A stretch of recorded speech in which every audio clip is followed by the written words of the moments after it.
اپنے چچا کی مرضی کے بغیر نہیں کرنے. میں تمہیں تمہارے چچا کے حوالے کر کے دنیا سے جا رہا ہوں. ابا جی فوت ہو گئے, دنیا سے چلے گئے. اب وہ لڑکا کسی جگہ پہ شادی کرنا چاہتا تھا.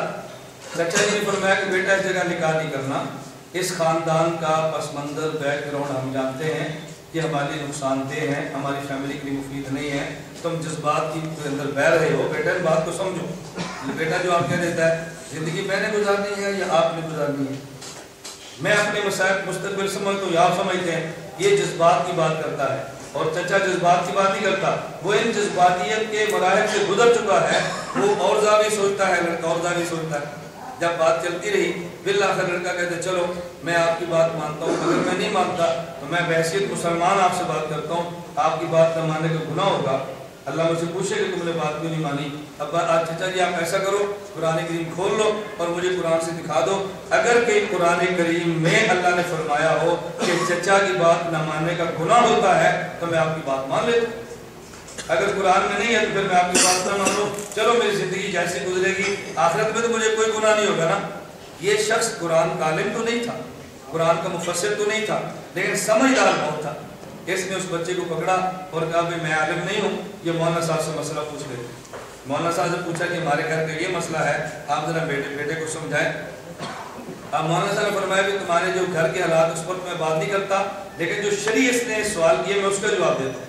وہ نے پوچھا اچھا بیٹا یہ بتا کہ قرآن کریم میں یہ بھی ہے کہ اپنے باپ کو ناراض نہ کرنا, کہ یہ بھی لکھا ہے کہ اپنے باپ کی بات کو ماننا, کہ یہ بھی لکھا ہے کہ اپنے باپ کے سامنے اف بھی نہ کہنا, ہر حال میں باپ کی بات ماننا. انہوں نے کہا یہ تو لکھا ہے. انہوں نے کہا اچھا جب آپ کے ابا جی دنیا سے جانے لگے تو کیا کر گئے تھے؟ ابا جی نے فرمایا تھا میں دنیا سے چلا جاؤں تو چچا سے پوچھے بغیر شادی نہ کرنا, چچا کی بات ماننا.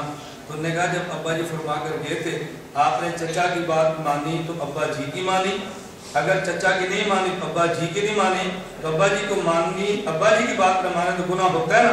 اس نے کہا جی ہوتا ہے. فرمایا پھر تم چچا کی مانو گے, اس کا مطلب ہوگا کہ ابو کی بات مانی ہے, ابو کی بات مانو گے اس کا معنی اللہ خوش ہوں گے. چچا کی نہ مانی اس کا معنی ابو کو نہیں مانی, اور ابو کی نہ مانی تو خدا ناراض ہوگا. اب دیکھو مسئلہ قرآن میں تھا نا, لیکن مولانا صاحب کو پتہ تھا, دوسرے کو پتہ نہیں تھا. اب اگر ہم یہ بات کہیں کہ اگر اس طرح چچا کی بات بھی ماننی ضروری ہے تو بتاؤ قرآن کریم سے اس کا حل موجود ہے, حل موجود ہے, لیکن عام بندے کو نظر نہیں آتا. میں اس کی ایک مثال حدیث مبارک سے دیتا ہوں. بڑا معروف واقعہ ہے کہ ایک جگہ پر مسئلہ پیش آ گیا, ایک خاتون عورت, مسئلہ کیا تھا, عورت فوت ہو گئی, میت عورت کو غسل دینا ہے. کیا یہ جو فوت شدہ عورت کو غسل دینا ہے, غسل دینے والی عورت وجود اس کا ناپاک تھا, ماہواری کی حالت میں تھی. جا کے مسئلہ پوچھا بعض حضرات سے کہ مجھے بتائیں کہ اس حالت میں عورت غسل دے سکتی ہے؟ بعض علماء نے کہا جو خود کو حدیث کے نام سے متعارف کرا رہے تھے, انہوں نے کہا ہم نے تو جتنی بھی حدیث کتب کا مطالعہ کیا ہے کسی ایک حدیث میں مسئلہ درج نہیں ہے کہ ناپاک عورت میت عورت غسل دے سکتی ہے. جب حدیث قرآن میں ہے ہی نہیں, ہم تجھے کیسے کہ دے سکتی ہے؟ یہ عورت پھر ایک فقیہ کے پاس گئی, مفتی صاحب کے پاس گئی. کہا جی مفتی صاحب آپ فرمائیں. فقیہ مفتی صاحب فرمانے لگے کہ اماں جی ایسی عورت میت عورت غسل دے سکتی ہے. اس نے پوچھا جی وہ لوگ جو حدیث کا نام لے رہے ہیں علماء حدیث, وہ تو کہہ رہے ہیں قرآن حدیث میں دلیل نہیں ہے. انہوں نے کہا نہیں اماں جی دلیل موجود ہے, حدیث میں موجود ہے. انہوں نے کہا کس حدیث میں ہے؟ انہوں نے کہا نبی کریم صلی اللہ علیہ وسلم مسجد نبی میں اعتکاف فرما رہے تھے, امی عائشہ رضی اللہ عنہا کا حجرہ بالکل مسجد نبی کے متصل ہے. اللہ آپ سب کو مدینہ منورہ لے جائے اور بار بار حضور کے روضے کی زیارت کی توفیق عطا فرمائے. وہاں جا کے اس منظر کو دیکھیں, بندے کی بالکل کیفیت ہی بدل جاتی ہے. امی عائشہ فرماتی ہیں کہ رسول اکرم صلی اللہ علیہ وسلم کی گرمی کے دن تھے, غسل کا جی چاہ غسل کریں. مسجد سے تو اعتکاف والا غسل کے لیے باہر نکل نہیں سکتا, جب بلا ضرورت یعنی ویسے اس نے ٹھنڈا وجود کرنے کے لیے چاہے تو نہیں باہر جا سکتا. تو رسول اکرم صلی اللہ علیہ وسلم کیا خواہش تھی کہ چلو اس سر کو دھو لیں. امی عائشہ کہا کہ میں حضور کے سر کو دھو لوں. تو نبی کریم صلی اللہ علیہ وسلم نے مسجد نبوی میں بیٹھ کے اپنے سر مبارک کو پیچھے امی عائشہ کے حجرے میں کر دیا. خود حضور مسجد میں ہے, امی عائشہ اپنے حجرے میں ہے. امی عائشہ رضی اللہ عنہ فرماتی ہیں میں رسول اکرم صلی اللہ علیہ وسلم کے سر مبارک دھو رہی تھی, وَأَنَا حَائِضٌ, حالانکہ میں ماہواری کی حالت میں تھی. فقیہ فرمانے لگے اگر امی عائشہ رضی اللہ عنہ ماہواری کی حالت میں نبوت کا سر دھو سکتی ہے تو ناپاک وجود والی عورت میت عورت کو غسل بھی دے سکتی ہے. اب دیکھو مسئلہ حدیث میں موجود تھا نا, عام بندے کو نظر نہیں آیا اور فقیہ کو